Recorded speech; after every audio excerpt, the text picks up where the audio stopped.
नमस्कार। मौलिक फिल्म्स के कार्यक्रम बातचीत में आपका स्वागत है। आज मैं आपकी बातचीत करवा रहा हूं डॉक्टर उत्तम पीयूष से, जो कि एक बहुत मशहूर कवि हैं, लोकप्रिय कवि हैं, एक मोटिवेशनल स्पीकर हैं और पर्यटन के क्षेत्र में लगातार काम कर रहे हैं, लगातार लिखते हैं और स्तंभकार हैं। कई सारे पत्र पत्रिकाओं में वे स्तंभ लिखते हैं। आइए और जानेंगे उनके बारे में, सीधे उनसे बातचीत करते हैं। नमस्कार। नमस्कार। नमस्कार, आपका स्वागत है।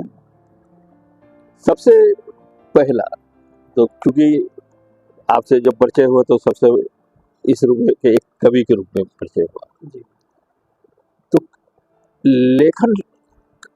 लिखने का सिलसिला आप कब से आपने शुरू किया, या ये जो है लिखना है, ये विचार आपके मन में कब आया? बहुत ही मतलब मैं बढ़िया नहीं कहूँगा, सिर्फ ये एक मार्मिक सवाल है। ये आपने जैसे मेरे जहन को ही कुरेद दिया है। दरअसल मैं अंधेरों में एक बहुत लंबी यात्रा कर चुका हूँ जी। और मैंने बचपन के जो सेट्स हैं, मेरे जो अनुभूतियाँ हैं, वो अंधेरों की है। अच्छा। गहन अंधेरों में मैंने जीवन को बढ़ते हुए देखा है। जी जी।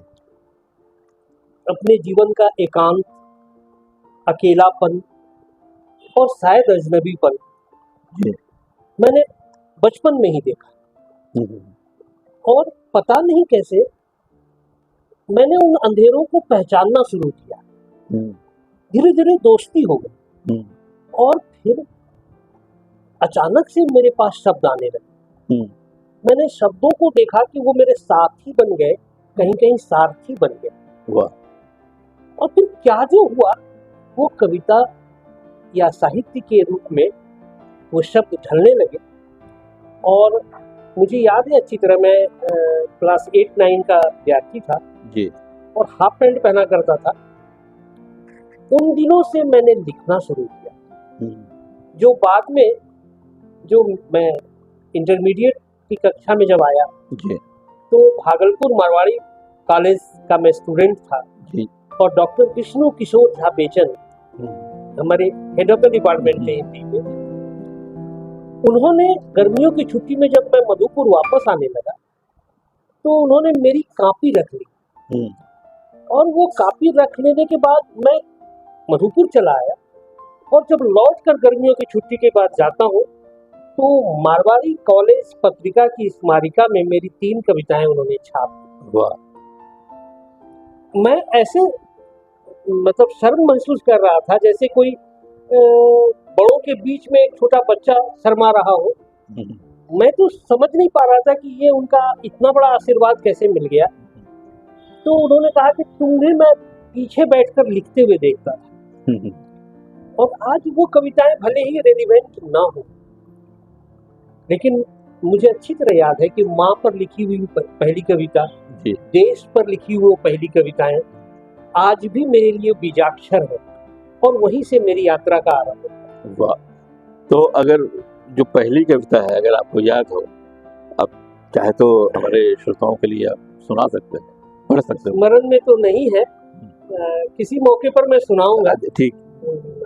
वो स्मरण में नहीं है और वो संजोग से वो स्मारिका भी कहीं अलमारी में वगैरह है, तो मैं कभी सुनाऊंगा। जी। आपकी यात्रा जो है, आपने कहा कि अंधेरे से एक तरह से शुरुआत हुई और अचानक उजाला भी आया है कि आपके शिक्षक ने उसको समझा, देखा और 3 कविताएं, आपके लिए तो बहुत बड़ी बात होगी, एक साथ 3 कविताएं जो हैं छपी हैं। तो अब ये सफर है, अंधेरे का जो सफर, जो शब्द आपके साथी भी बने, साथी भी बने, तो ये फिर क्रमशः कैसे ये यात्रा बढ़ी, कैसे?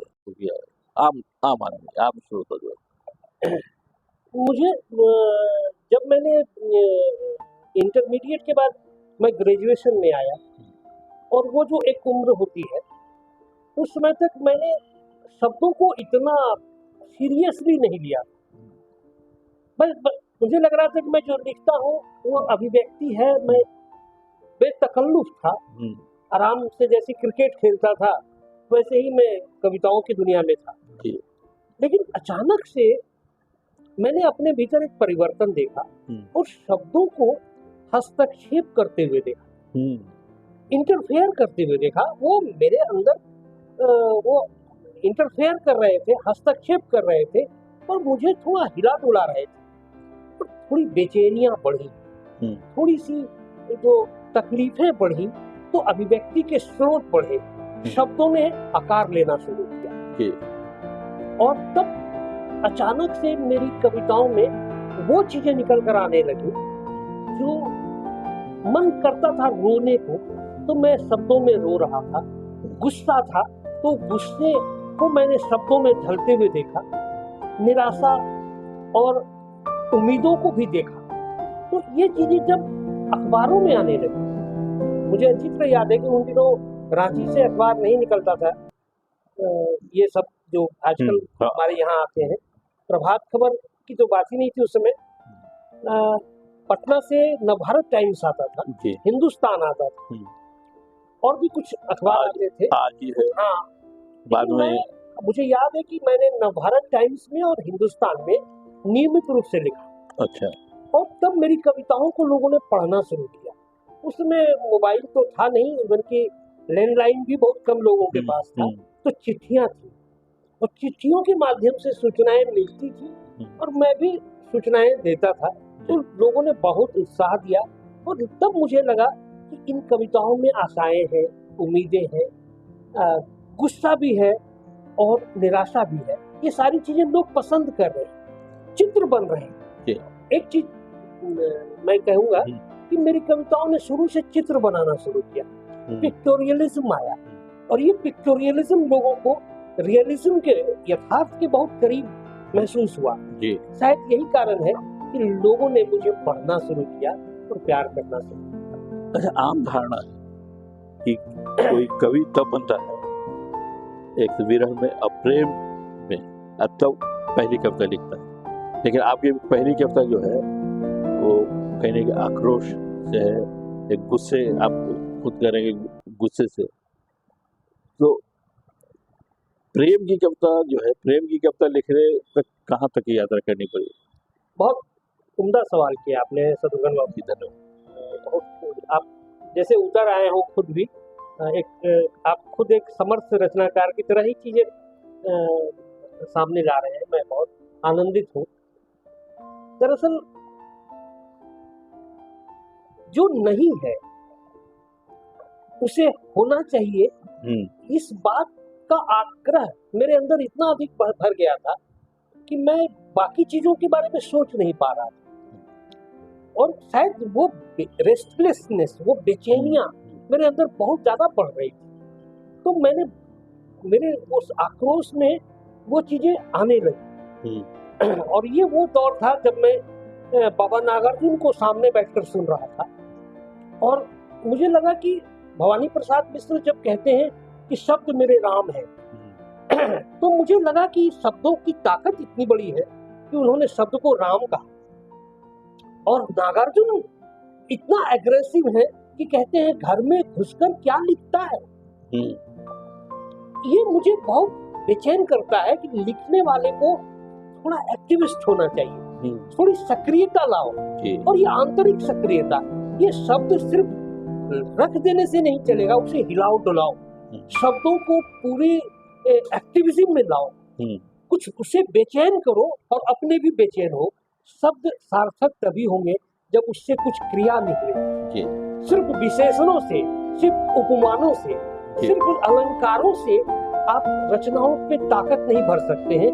आपको क्रियाओं को लाना पड़ेगा, वो भी मुख्य क्रिया को, जिसे फिनाइल वर्ब कहते हैं, एक्सिलरी वर्ब नहीं, जो मुख्य क्रिया है। जैसे राम शब्द बोलते हैं तो वो मुख्य क्रिया है, तो हमें अपनी मुख्य क्रियाओं में शब्दों को लाना पड़ेगा। और शायद इसने मुझे रोके रखा बहुत दिनों तक। बाद में एक ऐसी भी परिस्थितियां आई जब जीवन में मैंने प्रेम को, सौंदर्य को, एस्थेटिक ब्यूटी को महसूस किया, तो तब मुझे लगा कि नहीं, जीवन के और भी एस्पेक्ट है और भी उसका जो एक पहलू है जो खुलता है। तो मैंने फिर उस ओर स्वतः यात्रा की और कई खूबसूरत कविताएं निकल कर आई, तो बाद में लोगों ने पढ़ा, उसको बहुत लोगों ने आनंद से महसूस किया। उसमें से एक कविता मैं अक्सर पढ़ता हूँ, ये इश्क कभी रिटायर नहीं होता। तो आगे हाँ, मैं पढ़ूंगा कभी कि ये इश्क कभी रिटायर नहीं होता। इस तरह की चीजें मैंने लिखनी शुरू की। आज जो कवि सम्मेलन जो होते हैं, ये कवि सम्मेलनों का जो इस तरह का दौर चलता है, एक समय जब मैंने उनको देखा नहीं, लेकिन मैं सुनता हूँ मुंबई में तो सभी आते थे। कभी बच्चों के कवि तो होते थे, डॉक्टर हरिवंश बच्चन जी, रामधारी सिंह दिनकर, सोमनाथ ठाकुर, सारे बड़े बड़े।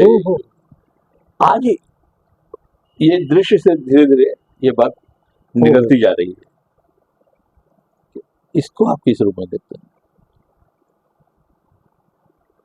असल में ये जो अब साहित्य भी अब प्रायोजकों के जिम्मे आ गया है और इवेंट बनता जा रहा है जी, ये खतरा है।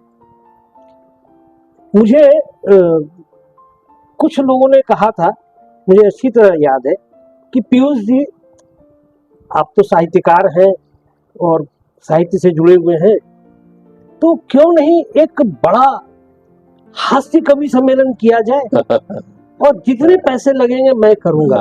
तो मैं उन्हें देखता रहा और मैंने कहा कि मैं इसमें सक्षम नहीं हूँ कि मैं इस आयोजन में कोई सहयोग कर पाऊँ, क्योंकि न तो मैं हास्य कवि हूँ और नहीं इसके कॉन्टैक्ट्स और इसके जो सारे फार्मूलेज हैं वो मैं उस पर काम फिट बैठ सकूं। तो आजकल क्या हुआ है कि लोग समझते हैं कि कवि जो है वो एक तरह का इवेंट शो है जिसको कि मंच पर बुला लिया और वो इंटरटेन कर रहा है। तो हम जैसे लोग ये मानने के लिए तैयार नहीं है कि साहित्यकार या कवि या सर्जक जो है वो इंटरटेनमेंट है जी। मैं प्रेमचंद से सहमत हूँ कि साहित्य को इतना सस्ता मत बनाइए, उसे सिर्फ मनोरंजन का साधन समझने की भूल मत कीजिए। हमारा एक उद्देश्य है जी। और जब प्रगतिशील लेखक संघ की स्थापना हुई थी 1936 में, जब प्रेमचंद और सज्जाद जहीर जैसे लोग उसमें शामिल हुए थे, तो उन्होंने कहा था कि इसका दर्जा इतना मत गिराइए। ये साहित्य का उद्देश्य में मैनिफेस्टो में लिखा हुआ है। तो साहित्य का दर्जा इतना मत गिरा दीजिए कि इसे कोई मतलब सतही रूप में आप देखें और इसे एक इवेंट या एक प्रोग्राम या एक मनोरंजन का माध्यम सिर्फ समझें। वो एक उद्देश्य है। जब आज देश पर यदि आप देख रहे हैं कि जो हमले हुए, जो हमारे यहाँ पहलगाम में जो कुछ हुआ, देश पर जो कार्रवाई हुई है, उससे देश मर्माहत है। तो देश के जो कवि हैं, रचनाकार हैं, एक समय में चीन ने जब हमला किया था, जब पाकिस्तान ने 1971 में किया था या 65 में किया था, या करगिल युद्ध आया था, तो हमने साहित्यकारों ने, जो गायक हैं, उन सब ने प्रोटेस्ट में अपने शब्दों के माध्यम से व्यक्त किया था आपने। तो आज हमारा ये दायित्व है कि हम अपने चीजों को इस रूप में रखें, न कि उसे सस्ते मनोरंजन के रूप में। और अब तो फुहड़ता की तरफ जा रही है चीजें। हास्य में भी एक ऐसा हास्य जो आपको सिर्फ एक फुहड़ हास्य और सतही हास्य की तरफ ले जाए और बहुत ही हल्का आदमी बना दे। मंचों को हल्का बनाने की ये जो तबीयत है, इसे खारिज करना चाहिए। जी। अच्छा, आप जो कुछ लिखते रहे हैं, खास कविताओं की अगर बात करें तो बाहर बहुत आपको कविताओं को सम्मान मिला, लोग चाव से सुनते हैं, पढ़ते हैं। घर में आपकी कविताओं को किस रूप में लोग देखते हैं? परिवार मैं तो कहूँगा कि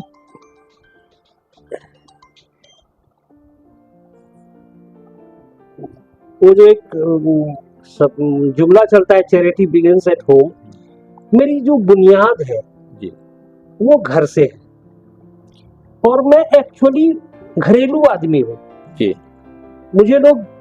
मुझे कई मित्र कहते हैं कि ये फैमिली पोएट है, जैसे फैमिली मैन होता है वैसे मैं फैमिली पोएट हूँ। पहले मैं घर के काम काज करता हूँ, घर की गृहस्थी का जो जीवन चक्र है उसको पहले संभालता हूँ, उसके बाद मैं साहित्य में जाता हूँ। मैं फर्स्ट हैंड साहित्यकार नहीं हूँ कि फुल टाइमर साहित्यकार हूँ, ऐसा नहीं मानिए। तो इसमें इसलिए मैं, क्योंकि मुझे लगता है कि मेरा घर जो है वहाँ मेरी बुनियाद है, और मेरी माँ, मेरी बहन, मेरी पत्नी, मेरी बेटियां, ये सब अगर वो खुश हैं और ये सब मेरे साथ हैं, तो मेरे साथ बेहतर कविता, सबसे अच्छी कविता वो है जब ये सभी मेरे साथ हैं। और शायद मैं स्वीकार करता हूँ कि मैंने थोड़ी सी भी जो सफलता हासिल की है या थोड़ी सी भी जो पहचान बनाई है, उसमें इन सबों का योगदान सर्वोपरि है, और ये मेरे लिए बुनियाद है, ये मैं इसको स्वीकार करता हूँ। अच्छा, प्रेमचंद जी जो जब कुछ लिखते थे तो सबसे पहले शिवरानी जी को अपनी पत्नी को सुनाते थे। बिल्कुल। आप किन्हें सुनाते हैं जब कुछ लिखते हैं? जाहिर तौर पर मैं अपनी पत्नी को सुनाता हूँ, और आश्चर्य है कि पुनीता जी साहित्यकार नहीं है और न ही अपने को साहित्यकार घोषित करती हैं, लेकिन वो मेरी कविताओं को पढ़ती हैं, प्रथम पाठिका है, और वो वहां रुकती हैं जहां जहां कमियां हैं। मसलन इन शब्दों को आप अगर हटा दें तो ज्यादा मर्यादित ये शब्द रहेंगे। मैं थोड़ा एग्रेसिव हो जाता हूँ, तो कविता में थोड़ा सा मैं तनाव से गुजरता हूँ, तो शब्दों को रॉ आने देता हूँ, वैसा ही आने देता हूँ जैसा कि वो है। इनका कहना है कि नहीं, थोड़ी सी शालीनता, थोड़ा सा अनुशासन इस तरफ से भी होना चाहिए, क्योंकि आपके पाठक ऐसे हैं तो आपको इसका ध्यान रखना चाहिए।